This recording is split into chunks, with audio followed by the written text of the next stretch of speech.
ನಮಸ್ಕಾರ ಆತ್ಮೀಯ ವೀಕ್ಷಕರೇ, ಎಲ್ಲರೂ ಹೆಂಗದಿರಿ? ಆರಾಮದಿರಿ? ಬರ್ರಿ ಇವತ್ತು ನಾನು ನಿಮಗೆ ಭಾಳ ಆರೋಗ್ಯವಾಗಿರುವಂಥ ಒಂದು ರೆಸಿಪಿನ ಮಾಡಿ ತೋರ್ಸಕತ್ತೀನಿ. ವಿಡಿಯೋನ ಸ್ಕಿಪ್ ಮಾಡಲಾರ್ದ ಪೂರ್ತಿ ಮುಗಿವರೆಗೂ ನೋಡ್ರಿ. ಪೂರ್ತಿ ನೋಡಿದ ಮೇಲೆ ನಮ್ಮ ರೆಸಿಪಿ ನಿಮ್ಗೆ ಇಷ್ಟ ಆದ್ರೆ ದಯವಿಟ್ಟು ಲೈಕ್, ಶೇರ್, ಕಮೆಂಟ್ ಮಾಡೋದು ಮಾತ್ರ ಮರ್ಯಾಕೆ ಹೋಗ್ಬೇಡ್ರಿ. ಬರ್ರಿ ಈ ರೆಸಿಪಿನ ಹೆಂಗೆ ಮಾಡೋದಂತ ನಿಮ್ಗೆ ತೋರಿಸ್ತೀನಿ. ಈ ಒಂದು ರೆಸಿಪಿಗೆ ಏನೇನು ಸಾಮಗ್ರಿ ಬೇಕಂತ ನೋಡೋಣ. ಇಲ್ಲಿ ನಾನು ದೊಡ್ಡ ಟೊಮೆಟೊನ ಸಣ್ಣಗೆ ಕಟ್ ಮಾಡಿಟ್ಟಿನಿ. ಹಾಗೆ ಒಂದು ದೊಡ್ಡ ಈರುಳ್ಳಿ ತೊಗೊಂಡು ಅದನ್ನು ಕೂಡ ಸಣ್ಣಗೆ ಕಟ್ ಮಾಡಿಟ್ಟಿನಿ. 2 ಕೆಂಪು ಮೆಣಸಿನಕಾಯಿ, ಹಾಗೆ 3 ಹಸಿ ಮೆಣಸಿನಕಾಯಿನ ಕಟ್ ಮಾಡಿಟ್ಟಿನಿ. ಆಮೇಲೆ ಸ್ವಲ್ಪ ಕೊತ್ತಂಬರಿ ಸೊಪ್ಪನ್ನು ಕಟ್ ಮಾಡಿ ಇಟ್ಟಿನಿ. ಆಮೇಲೆ ಇಲ್ಲಿ ಸ್ವಲ್ಪ ಹಾಕರಿಕೆ ಸೊಪ್ಪು ತೊಗೊಂಡಿನಿ. ಜಾಸ್ತಿನ ಹಾಕ್ರಿದು ಭಾಳ ಒಳ್ಳೇದು ಆರೋಗ್ಯಕ್ಕೆ. ಇದನ್ನು ಸ್ವಚ್ಛಂಗೆ ತೊಳೆದು ನಾನು ಇಟ್ಟಿನಿ. ಈಗ ಇದನ್ನು ಕಟ್ ಮಾಡಬೇಕು. ಇದನ್ನೆಲ್ಲ ಹೆಂಗೆ ಮಾಡೋದಂತ ನಿಮ್ಗೆ ತೋರಿಸ್ತೀನಿ. ಆಮೇಲೆ ವಿಡಿಯೋ ಸ್ಕಿಪ್ ಮಾಡಲಾರ್ದ ನೋಡಿರಿ. ಭಾಳ ಆರೋಗ್ಯಕರವಾದ ಈ ಒಂದು ರೆಸಿಪಿ ನಾನು ನಿಮ್ಗೆ ಮಾಡಿ ತೋರ್ಸಕತ್ತೀನಿ.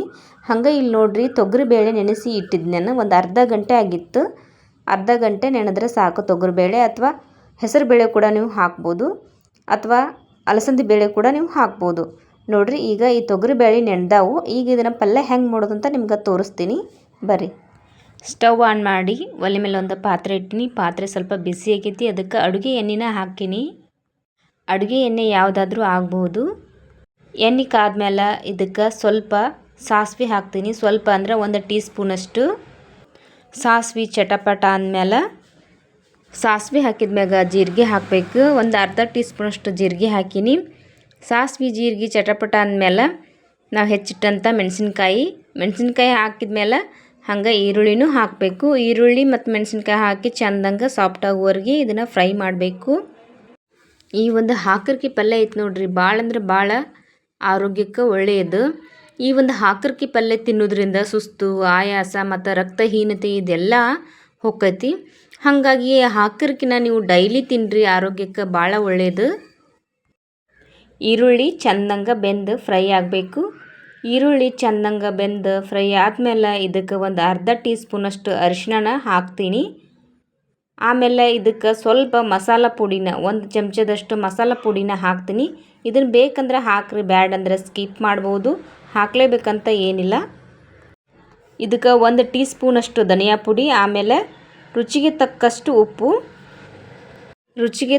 ಉಪ್ಪು ಹಾಕಿ ಇದನ್ನು ಚೆಂದಂಗೆ ಮಿಕ್ಸ್ ಮಾಡ್ಬೇಕು ನೋಡ್ರಿ.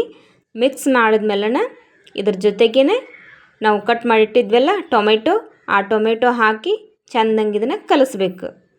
ಈ ಟೊಮೆಟೊ 1 ನಿಮಿಷ ಅಥವಾ 1.5 ನಿಮಿಷ ಬೆಂದರೆ ಸಾಕು.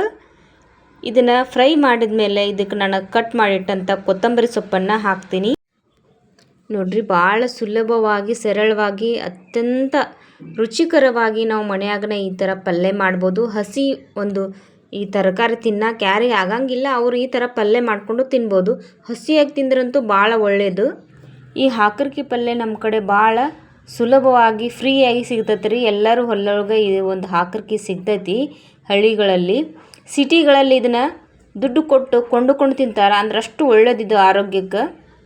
ನೋಡಿರಿ, ಈಗ ನೆನೆಸಿಟ್ಟಂಥ ಬೇಳೆ ಹಾಕಿ ಚೆಂದಂಗೆ ಮಿಕ್ಸ್ ಮಾಡಿ ಒಂದು 2-3 ನಿಮಿಷ ಇದನ್ನು ಮುಚ್ಚಿಡ್ತೀನಿ. ಸ್ವಲ್ಪ ನೀರು ಹಾಕ್ಬೇಕು. ಇದಕ್ಕೆ ಬೇಕಂದ್ರೆ ಹಾಕ್ಬೋದು, ಬ್ಯಾಡ್ ಅಂದ್ರೆ ಸ್ಕಿಪ್ ಕೂಡ ಮಾಡ್ಬೋದು. ನೀರು ಸಣ್ಣ ಉರಿ ಇಟ್ಟರೆ ನೀರು ಹಾಕೋ ಅವಶ್ಯಕತೆ ಇರೋಂಗಿಲ್ಲ. ಉರಿ ಸ್ವಲ್ಪ ಮೀಡಿಯಮ್ ಇಟ್ಟರೆ ನೀರಿನ ಅವಶ್ಯಕತೆ ಈ ಬ್ಯಾಳೆಗೆ ಇರ್ತೈತಿ. 1/4 ಕಪ್ಪಷ್ಟು ನೀರು ಹಾಕಿ ನಾನು ಇಲ್ಲಿ ಸ್ಕಿಪ್ ಆಗೈತೆ ಅದು. ಇದಕ್ಕೆ ಸ್ವಲ್ಪ ನೀರು ಹಾಕಿ ಮಿಕ್ಸ್ ಮಾಡಿ ಒಂದು ಪ್ಲೇಟಿಂದ ಮುಚ್ಚಿ ಇಡ್ತೀನಿ. ಈ ತೊಗರಿ ಬೇಳೆ ಬದಲಾಗಿ ನೀವು ಅಲಸಂದಿ ಬೇಳೆ, ಹೆಸರು ಬೇಳೆ ಕೂಡ ಈ ಒಂದು ಪಲ್ಯಕ್ಕೆ ಹಾಕ್ಬೋದು. 2-3 ನಿಮಿಷ ಬೆಂದ ಮೇಲೆ ಈ ಪ್ಲೇಟನ್ನು ಓಪನ್ ಮಾಡಕತ್ತೀನಿ ನೋಡ್ರಿ. ಈ ಬ್ಯಾಳೆ ಒಂದು ಅರ್ಧದಷ್ಟು ಬೆಂದಿರ್ತೈತಿ. ಇಷ್ಟು ಬೆಂದರೆ ಸಾಕು. ಈಗ ಇದಕ್ಕೆ ನಾವು ಕಟ್ ಮಾಡಿಟ್ಟಂಥ ಹಾಕರ್ಕಿ ಸೊಪ್ಪನ್ನು ಹಾಕಬೇಕು. ಆ ಹಾಕರ್ಕಿ ಸೊಪ್ಪು ನಾನೀಗ ಕಟ್ ಮಾಡಿಟ್ಟಿನಿ. ಅದನ್ನು ಇದಕ್ಕೆ ಸೇರಿಸಿ ಚೆಂದಂಗೆ ಮಿಕ್ಸ್ ಮಾಡ್ತೀನಿ.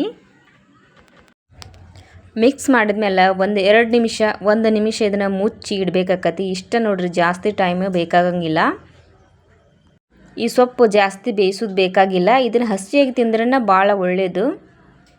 ಈ ಹಾಕರ್ಕಿ ಸೊಪ್ಪು ಉಪಯೋಗಿಸಿ ನಾನು ಪಲಾವ್ ಕೂಡ ಮಾಡೇನ್ರಿ. ಆ ಪಲಾವ್ ಮಾತ್ರ ಮಸ್ತಾಗಿ ಬಂದಿತ್ತು. ಒಂದ್ಸಲ ನೀವು ಹಂಗೆ ಟ್ರೈ ಮಾಡಿರಿ. ನನ್ನ ಚಾನಲ್ಗೆ ಹೋಗಿ ಅಲ್ಲಿ ನೀವು ಚೆಕ್ ಮಾಡಿ ನೋಡ್ಬೋದು. Pulao video link description box ಒಳಗೆ ಕೊಟ್ಟಿರ್ತೀನಿ ನೋಡ್ರಿ. ಪಲ್ಯ ನಿಮ್ಗೆ ಮಾಡೋಕ್ಕಾಗಲಿಲ್ಲ ಅಂದರೂ ಕೂಡ ಮಕ್ಕಳಿಗೆ ನೀವು ಪಲಾವ್ ಮಾಡಿಕೊಡ್ಬೋದು. ಹಂಗೆ ಈ ಥರ ಪಲ್ಯ ಮಾಡಿಕೊಡ್ಬೋದು ಅಥವಾ ಪಚಡಿ ಮಾಡಿಕೊಡ್ಬೋದು. ಹಂಗೆ ನೀವು ಈ ಹಾಕಕ್ಕೆ ಸೊಪ್ಪು ಉಪಯೋಗಿಸಿ ತಾಲಿಪಟ್ಟಿ ಮಾಡ್ಬೋದು, ಅಥವಾ ಮಕ್ಕಳಿಗೆ ಬೇರೆ ಬೇರೆ ತಿಂಡಿನ ಈ ಒಂದು ಸೊಪ್ಪೊಳಗೆ ನೀವು ಮಾಡಿಕೊಡ್ಬೋದು.